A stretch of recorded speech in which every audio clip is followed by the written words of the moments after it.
Hello and welcome back to the Friday edition of the Young Turks. Eventually, perhaps, a power panel. For now, it's me, John, and Emma Vigeland's here. Hi. Good to have you here. Great to be here. You know, we're gonna be closing out the week. Great to have you here. Now I feel uncomfortable. But I probably just matched the audience on that. So we've been doing the show throughout the week, having a lot of fun. And you know, I started to say this is gonna close out the week, but of course is not. Because on Saturday, we have South Carolina, the fourth of the first four primaries. And we're gonna be doing live coverage, of course. That is Saturday, February 29th for the Young Turks South Carolina primary coverage. I'll be here, Emma, Jayar, and Adrian Lawrence as well for live updates and analysis, with Cenk Uygur joining via Skype. Coverage begins at 7 p.m. Eastern time, 4 p.m. Pacific time at tyt.com/live. And there will be a period, as there always is, of members exclusive coverage that will begin at 8 p.m. Eastern, 5 p.m. Pacific time. So the majority of it is for everyone. That last little bit where we finally start to tell the truth, that's just for members. So become a member and you'll be able to access that. Awesome. We got a ton to talk about, and you know what? I want to make sure that we have a lot of time for when Jayar joins us a little bit later on. So why don't we jump right into it? Let's do it. Yesterday, a whistleblower blew the whistle on a particularly egregious example of the Trump administration's lack of serious care and consideration when it comes to the coronavirus situation. A whistleblower filed a complaint alleging that at least a dozen federal workers did not have the necessary protective gear or training when they were deployed to help Americans evacuated from China during the coronavirus outbreak. This has been confirmed by NBC News. Quote, after a phone call with health agency leaders to raise their fears about exposure to the virus, staff members described a whitewashing of the situation, characterizing the response as corrupt and a cover-up. Now, thankfully, as in Ukraine, eventually this whistleblower account has been released. We now have the details, and perhaps we'll find out more in the future. But we do have a little bit more knowledge that I want to get to before we jump into the commentary. The complaint deals with the Department of Health and Human Services employees sent to Travis and March Air Force bases in California earlier this month to assist quarantined evacuees. The complaint says that staffers were improperly deployed. They weren't properly trained or equipped to operate in a public health emergency situation. And adding to the whistleblower's concerns, staffers for the Centers for Disease Control and Prevention who were present were in full protective suits, according to the complaint. So, I mean, think about the coordination there, where there are people working with coronavirus infected individuals in like full bio lockdown mode, and then others who have like plastic gloves on. Yeah, that's the most incredible visual. I wish we had photos, honestly, of it, because when you have the government officials displaying the lack of standards that the Trump administration is so infamous for in this visual way, and then you have CDC people actually taking the necessary precautions because they have knowledge of this kind of situation and there's precedent for it and there's a way to deal with things in a competent manner, which again, the Trump administration is completely ignorant of. Yeah, that's just such an unbelievable image, and unsurprising that the whistleblower felt that it was necessary to take it to the press. You know, and I really do hope, there's a lot of reasons to believe that it's not gonna happen, but I really do hope that in the end, even just from a sense of self-preservation, that Trump and Pence and the others will eventually defer to the actual doctors, the actual experts. I mean, unfortunately, they're presiding over a political and philosophical movement that despises the very concept of expertise or learning, higher education. And that's why another bit of news from the past 24 hours, all communications now about the coronavirus have to go through Mike Pence's office, specifically Stephen Miller's wife. So those inconvenient comments by doctors at the CDC about the likelihood that coronavirus will spread at some point to different parts of America, those bits of information which a doctor delivered because they thought it was going to be true, you're not going to have access to that unless Mike Pence and Donald Trump approve of it. Why would you feel it necessary to make sure there's a filtration system for science that could save people's lives, except for the fact that you want to propagandize the scientific information to make it sound better for your own political purposes? Because as we are gonna talk about later, the Dow is incredibly low. The US stock market is in free fall in large part due to the coronavirus. And this is a lot of what Donald Trump's re-election narrative and popularity is hinging on, that the economy is doing great and everyone's super prosperous. More on how the stock market isn't even a good indicator of the economy at another time. But the fact that this very important information, pertinent information for everyone's lives has to go through a propaganda filter at the very worst, but the worst case scenario is most likely in this instance. It's super disturbing. That means lives are put after control of the narrative. Control of the narrative on Trump's priority list. Yeah, exactly. And look, it might be a different, I wouldn't feel comfortable with it, but it would be a different thing if, let's say, doctor with the CDC talks to NBC News and says something, it turns out it's inaccurate, it's not true, and there is a panic. Like if they'd spread actual misinformation, and because of the possibility that could lead to people doing things that are unfortunate, they decide to lock it down. That might hypothetically be one thing if there was an actual public health or public interest in routing the information through Mike Pence's office. But if that's the case, it hasn't been presented to us. And I would ask, if you're a conservative watching this, we went through a similar sort of situation with the possibility that a disease, and even a far more deadly disease, could spread to the United States when Ebola was a big thing in 2014. How would you have felt if all communications had to go through Joe Biden?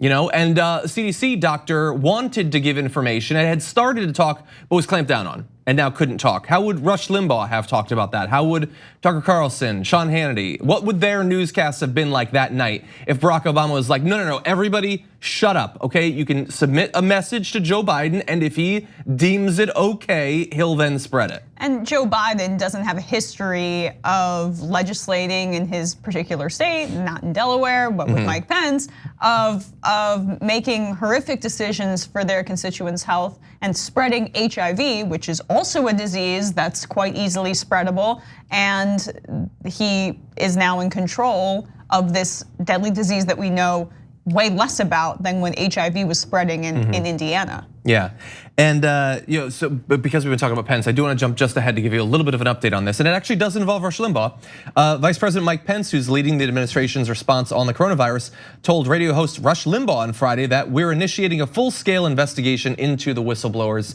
allegations. We'll get to the bottom of it. We want all the facts. Well, they're on it, so I'm sure we're good now. And I also love that the coordinator for the coronavirus response is spending his time talking with Rush Limbaugh. That's what a guy who's been spreading conspiracy theories about coronavirus for literally weeks now. Yeah, when I go get my flu shot, I'm gonna consult that long-haired doctor that goes on Alex Jones all the time and said he's from MIT, but actually never got a degree from MIT. I thought you were the John Oliver Bob. I was just gonna say, I think they've mocked that guy on John Oliver, but it's been a long time. Yeah. So I wasn't actually sure. So look, we've got the whistleblower account. I mean, this is one of the things that makes me feel at least somewhat comfortable is we have public servants. It seems to be, it's vague, it's anonymous. It seems to be a woman who's been working in public health for decades. We have people in our country who are not simply going to follow orders and are not simply going to keep quiet when they see not just something that's wrong or something that's unethical, but literally something that could cost people's lives, that they are actually coming out and letting us know about, and that's good. This news about Mike Pence clamping down on all the communications though, I mean, what has my criticism been for a couple of weeks now? It is, coronavirus is not Donald Trump's fault, but he is responsible for what he says and what he does. And he has been spreading misinformation from the very beginning. And we're not gonna show too much from his chopper talk today, but he was asked about coronavirus several times, and he continued to repeat 15 cases. There are 15 cases of coronavirus. He would sometimes reference others, but it's wormed its way into his head, and his head can only hold one thought at any given time. He keeps saying 15. There are not 15 infections of coronavirus. There are at the very least 60 that are known, close to 70. And despite that, today he's still spreading misinformation. So the CDC can't say anything. Anyone working in other areas of public health for the federal government, state governments, perhaps, if you're with California, can you say something if you're working there? I honestly don't know. So we have to trust the administration, and the administration up to and including today is actively lying about what's going on. With that said, why don't we turn to what they're saying about the press? That's where we come into this, I guess. That's awesome. I've noticed over the past few days a talking point that is spreading on the right, both in right-wing media and also elected Republicans, that the fear you might be feeling about coronavirus is not based in fact. It is the desire of the media to make you go mad because they think that will hurt Donald Trump in the election. So we've got a number of examples of this. We're gonna go first to Mick Mulvaney. The reason you're saying so much attention to it today is that they think this is going to be what brings down the president. That's what this is all about. Really, what I might do today, calm the markets, is tell people to turn their televisions off for 24 hours. Okay, so that is, well, I was gonna say that's not just some right-wing whack job. I guess it's not just a right-wing whack job. He's also the acting chief of staff, but he was there in front of a crowd saying the media wants you to be scared, not so that you won't expose yourself to danger, you'll take the threat seriously, but specifically just to hurt Donald Trump. Oh yes, a right-wing whack job who has a lot of power. Isn't that so great? Yeah. The new reality that we're living in, people talking as if they're Rush Limbaugh, as if they're Alex Jones, but being one of the most, powerful 20 people in the country. It's lovely. Has the ear of Donald Trump on a daily basis and just completely feeds him sycophantic garbage.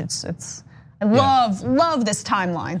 And if you like that, you might like this. That wasn't the only thing Mick Mulvaney had to say. Here he is talking about the actual threat posed by coronavirus. Is it real? It absolutely is real. There's no question about it. But you saw the president the other day. The flu is real. At any particular time, 20 million people in this country are going to have the flu. The flu kills people, it does. This is not Ebola. It looks like this disease is someplace between 1% and 2% fatal. Is that serious? It absolutely is. There's no question about it, okay? But it's not a death sentence. It's not the same as the Ebola crisis. Right. But this is something we deal with. This is something we know how to deal with. That's why we sit there and watch the markets and there's this huge panic. And like, why isn't there this panic every single year over flu? Are you going to see some schools shut down? Probably. May you see impacts on public transportation? Sure, but we do this. We know how to handle this. I don't even know where to begin. That is wrong in so many ways. It's not a death sentence. Okay, yeah, until we find out a way to actually treat it. We have a way to treat the flu. I'm not sure if you're aware of this, but there are ways to treat the flu. This is spreading at a rapid rate and we still have not found. Well, you think the flu shot's medicine? Oh, I see. I know, I'd rather take my gorilla hair supplements or whatever those right-wing whack jobs sell on the internet.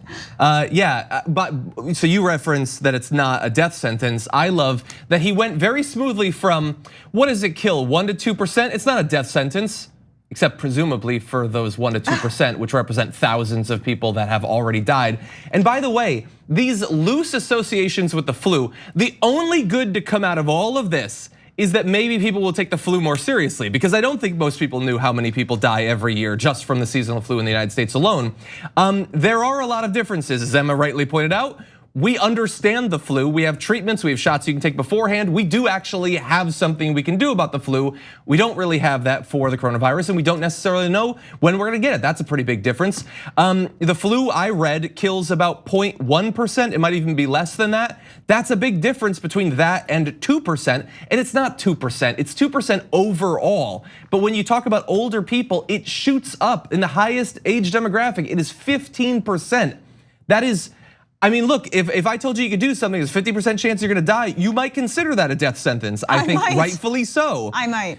And here's the thing, I understand, everybody wants to stop people from getting unnecessarily panicked. But talking to that crowd about a disease we don't have a vaccine for and we don't necessarily know how to treat, at least to stop people. We have people who have been taken in with the disease, there's doctors there and they die. To say that's not a death sentence, it's the flu. How irresponsible. A chief of staff of the White House to tell people, it's all gonna be fine, you'll get it. It's like the cold, it's like the flu, what's the difference? And he's echoing, by the way, what Trump said. Trump in an official press conference said, it's like the flu. It's worse in some ways, it's better in other ways. What way is it better?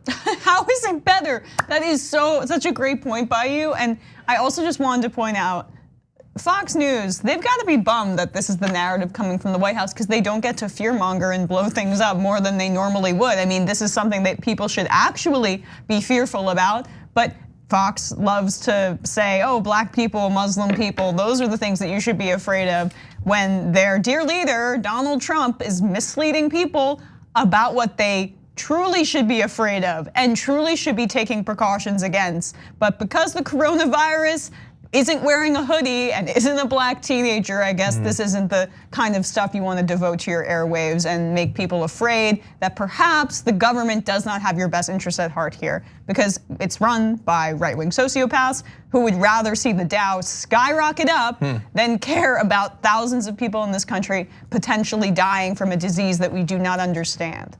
And my heart does go out to the hosts and producers at Fox News. They're between a rock and a hard place where they would love to fearmonger about foreign diseases creeping in. Now we have to lock down the border, but the more they do that, the more they confirm that the media taking this seriously are probably doing the right thing. So it's really a hard choice. I don't know how you come out on that. A catch-22. It is, exactly. What's it, 19? COVID-19. It's a catch-19. I shouldn't start my jokes before knowing where they're going. You know what? It was a laudable goal. Aim for the stars. Let's go to, we had their chief of staff. Here, Rush Limbaugh, the guy that Mike Pence goes and talks with. Here he is talking about the disease. This coronavirus thing, I want to try to put this in perspective for you. It looks like the coronavirus being weaponized as yet another element to bring down Donald Trump. Right now, the media is reporting on the coronavirus as they hope it evolves. They hope for hurricanes on the first day of hurricane season. They hope for Hurricane Katrina, so they can say climate change, anything to advance the leftist agenda. Now, the leftist agenda includes getting rid of Trump. They would love for the coronavirus to be this deadly strain that wipes everybody out so they can blame Trump for it. Don't doubt me on that. Okay, so this is not the last time you're gonna hear, again, not just some whack job. He was visited by the guy coordinating the coronavirus response. He just said, the media, the Dems, they want mass numbers of people to die because it will hurt Donald Trump. That's, I mean, what? I know that we live in crazy times. I don't know what we're supposed to say to that. Like Are the Democrats bringing the coronavirus over the border with the refugees that we want to have a good life? Well, he effectively said something similar to that during the Ebola crisis. He said Obama. Yeah, exactly. Is that what you're alluding to? Well, kind of, yeah. Okay, yeah. He said that Obama wants Ebola to kill people in the United States as revenge for slavery. That's what Medal of Freedom recipient Rush Limbaugh said. So yeah, now we want people to die. Who exactly? Like the libs. We're trying to get people to be cautioned against this, to be prepared for this.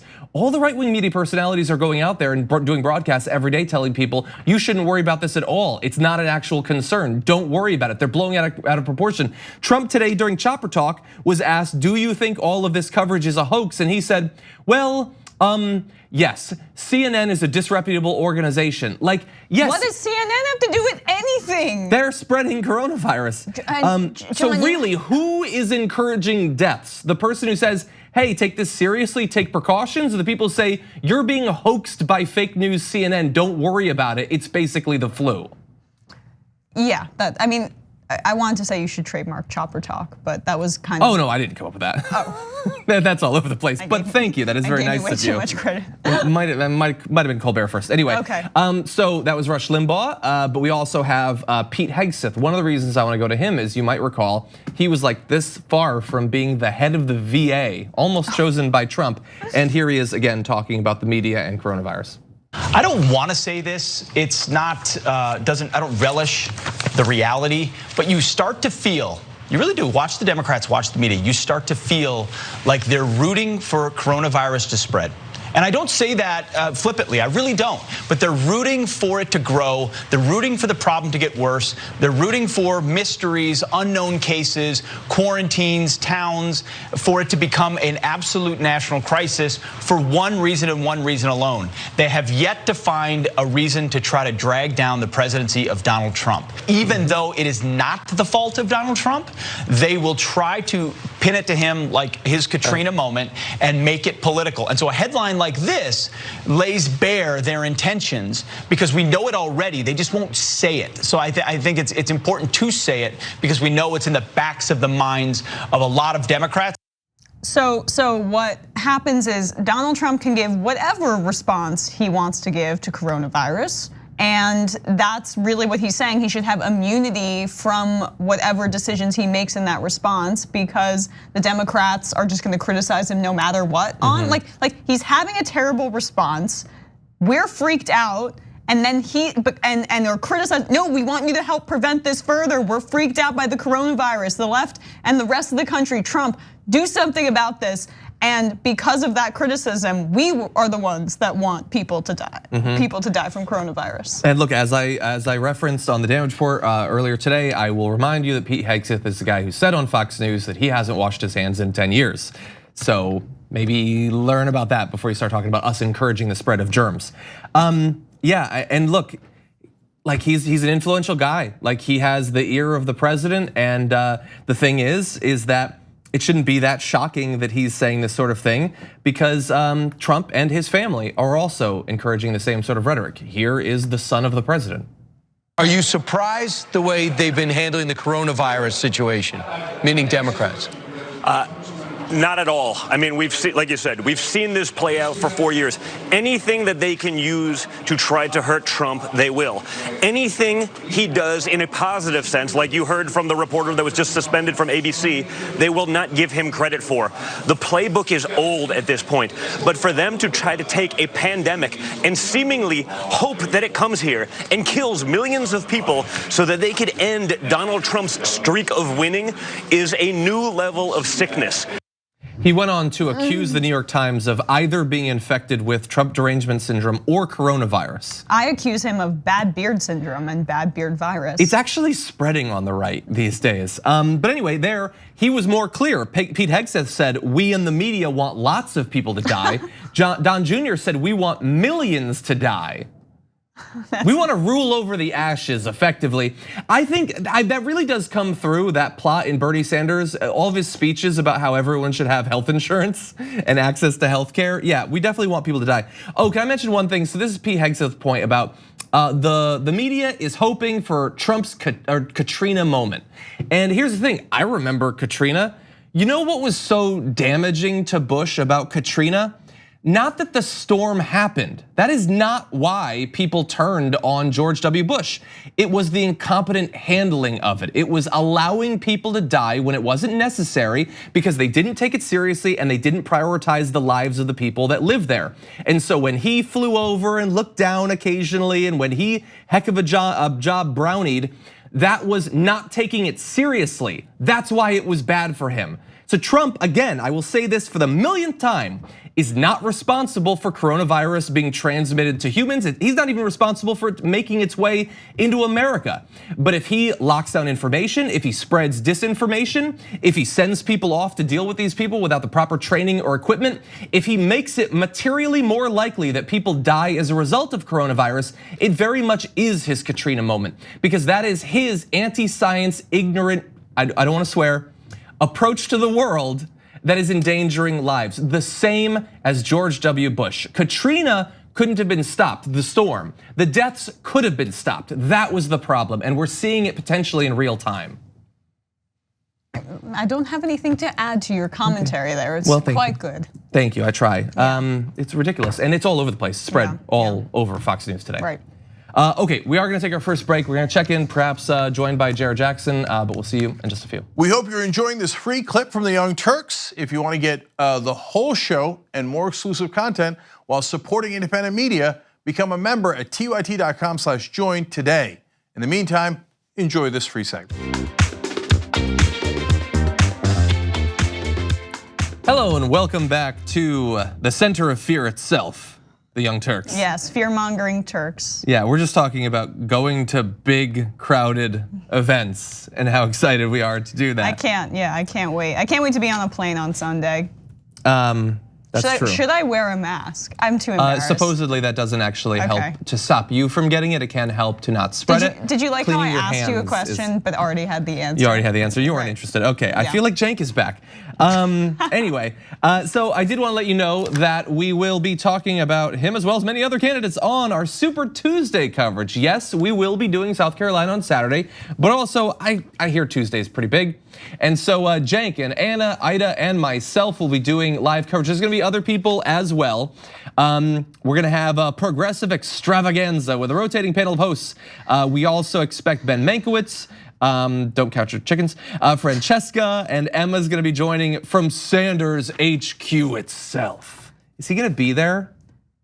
I didn't know we were revealing that. I don't know, it's written on the paper. Okay, so. fine. Yeah. John will read anything you write on the paper. He should be there, he should be there. Yeah? He should be there. I mean, that's why I booked my flight and paid for a hotel. Really fast, I know that I'm gonna get yelled at in a second, but what if he gets like 350 California delegates? Stop, you just said 300 earlier today, and now you're saying 350. What if he gets 500, they aren't 500, but like what if it's inevitable and you're there when you see on his face the sense of inevitability? That would be great. I feel like you want to switch jobs because you're always upset that I'm at things that you can't be at. You are, and you get to hang out for full days with really cool politicians that I don't get to. I won't be specific. But anyway, a lot of you did send in messages about the coronavirus stories. And I also did appreciate Brenna Korn in the member comments saying John and Emma are powerful enough to be a power panel by themselves. Thank you for that. Thank you. And Gabby said, this is what happens when the people in charge demonize expertise. Oh, and there was one comment I definitely wanted to read. Oh yes, so the mathematician sent in at hashtag TYT Live tweeted, coronavirus is now going to spread through the country like wildfire because Trump was afraid of scaring the markets where his friends are stealing left and right. This is what I've feared about Trump since he was inaugurated, an actual crisis that at best he'll screw up. I mean, we don't know, and we could get through in the same way that we did with Ebola. Hopefully we have really well-trained medical professionals that hopefully people will listen to, and so that is the goal. I just want to be clear in case any Fox News people are watching, that's the goal, not for millions of Americans to die, you ghouls. Anyway, with that, why don't we jump back in the news? Yes, let's do it. Okay.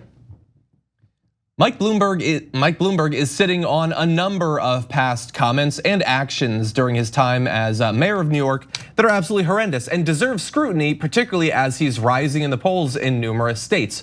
One hasn't been talked about much to this point, and that is his active encouraging of the widespread long-term spying in New York City on a number of different individual Muslims as well as Muslim communities and groups in the years after 9/11. And so he was finally asked about that during an interview with NPR. We've got a few little excerpts from that. Here's the first. You said later the surveillance was justified in order to keep the country safe, but there have been independent reviews since that showed not a single arrest was made. Well, that's good. Could be attributed to this surveillance. Okay, so number one, remember, you're talking about right after 9/11 when everybody was petrified about another terrorist attack. We were super careful to always obey the law.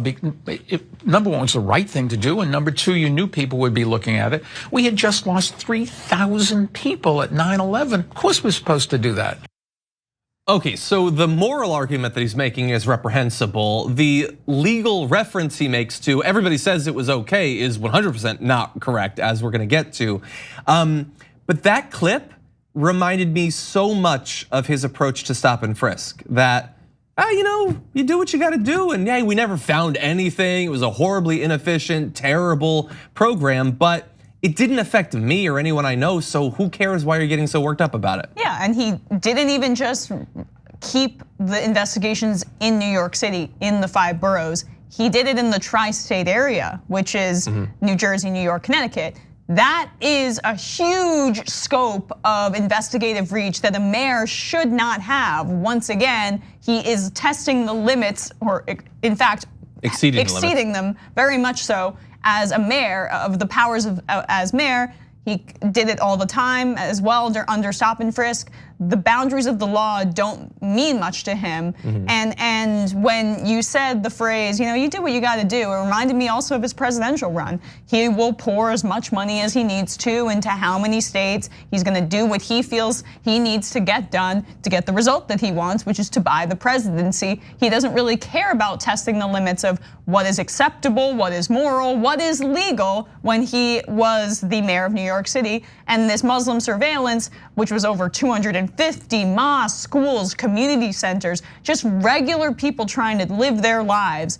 He he didn't really care. We're just gonna do that just to give the appearance of safety. And I would love if someone, from back in the day just said, well, the Japanese, they attacked us at Pearl Harbor. We did what we had to do. We interned all of them, What was I gonna do? What was I gonna do? That's his argument. So you're just gonna do away with civil liberties, people's rights as human beings just because of fear. That's emotional leadership. Yeah.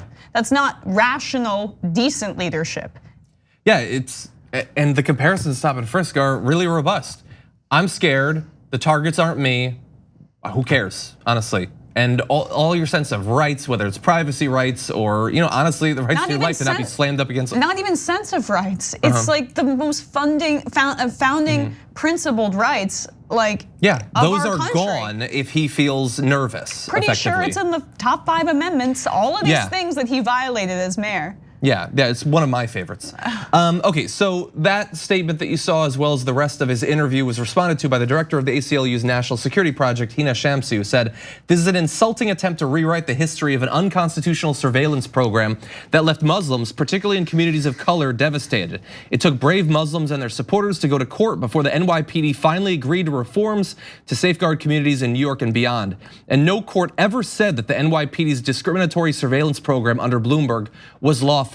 And so just a reminder, right there, he said, everybody said it was fine. In the same way that when asked recently about stop and frisk, he says, oh, it kind of got out of hand, but when we realized that, we cut it by 90%, as if he was concerned about whether it was legal or constitutional, and as if he had actually instituted that he had been the one to stop it. It wasn't true with stop and frisk. He's wrong about the legality supposedly being demonstrated. Really fast, let me run through a couple of bits of info about the surveillance. In 2011, the AP published a series of articles outlining the gathering of intelligence by the NYPD on over 250 mosques, student groups, and more.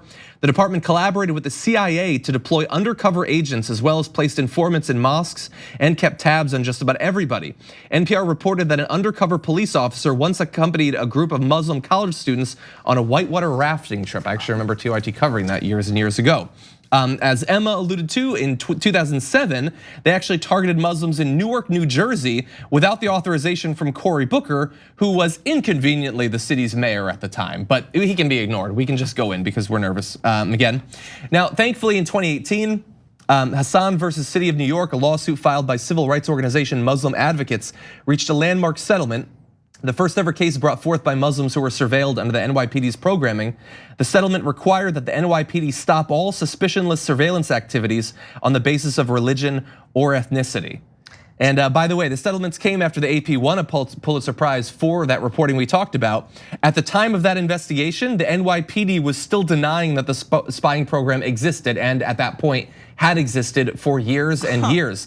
But to hear Bloomberg tell it, it was totally fine, everyone loved it, it was never wrong. Why would we hide it? We knew it was right to do, and we knew people would be checking. We didn't lie about it for years and years and years and years until we were finally forced by a court to stop.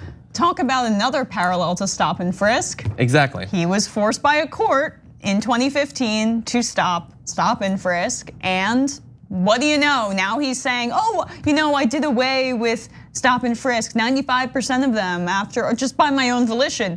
A judge made you. Yeah. Same thing we're looking at here, even though he's defending it even less here. What do you mean? He's defending he's not defending stop and frisk anymore, but he's just being like, yeah, we kind of had to do this because Muslims have no power in this country and all of the media really treats them with just a despicable amount of contempt. But also when we're talking about settlements, it reminded me, I don't know if we've talked about it on the show, Bloomberg fought the Central Park Five for years and years from getting settlements from the city for being wrongfully imprisoned for that horrific crime that they were imprisoned for. Yeah. So we're talking about parallels with Trump. That's a pretty strong one. Pretty strong one. Yeah. Bloomberg made sure that even though these 5 boys, their lives were destroyed, years and years taken from them, trauma inflicted upon them, wrongfully convicted, their entire childhoods gone. Bloomberg fought them nickel and dimed them to make sure they were unable to get settlements that they deserved. And now he doesn't really care about money. He's not fiscally conservative with his own money because he's spending and trying to buy this election. But when it came to doing the right thing in New York and actually helping out these kids, now adults, no, he wasn't gonna do that either. Yeah. Before we end, I wanna say a couple of my fears related to this story. One is that I fear that even if this is being discussed, if thankfully NPR asked about it, maybe a question will be asked at a debate, but probably not, because the American people, even in the best of times, don't really care about their privacy rights. They don't expect any right to privacy, and in particular, if the surveillance is on the Muslim community, for a lot of Americans, that is not going to be a priority. Bloomberg may be the worst in this area potentially, but a lot of Americans are perfectly happy to go along with demonizing that community. I mean, we saw that for years and years, probably up until and including today. And I will say, when you look at his approach to this, stop and frisk, his comments about the NSA, of course they should be reading all of your emails. I don't think that maybe Trump, but other than Trump, we've never experienced a politician as openly disrespectful towards any sense that you have rights from intrusions into your life, being spied on, all of that. The idea that he might expand federal power in that area, he's salivating for it. As Emma alluded to, he didn't feel constrained by the requirements, like the power that he had as mayor. He went beyond that. If he was president, any sense that you have any rights would be utterly gone. The CIA, it would be everywhere. And I think that he has a track record, unlike any other politician, to cause those fears. With that, why don't we take a break? Because I see Jayar Jackson waiting in the wings. He's gonna be joining us after this.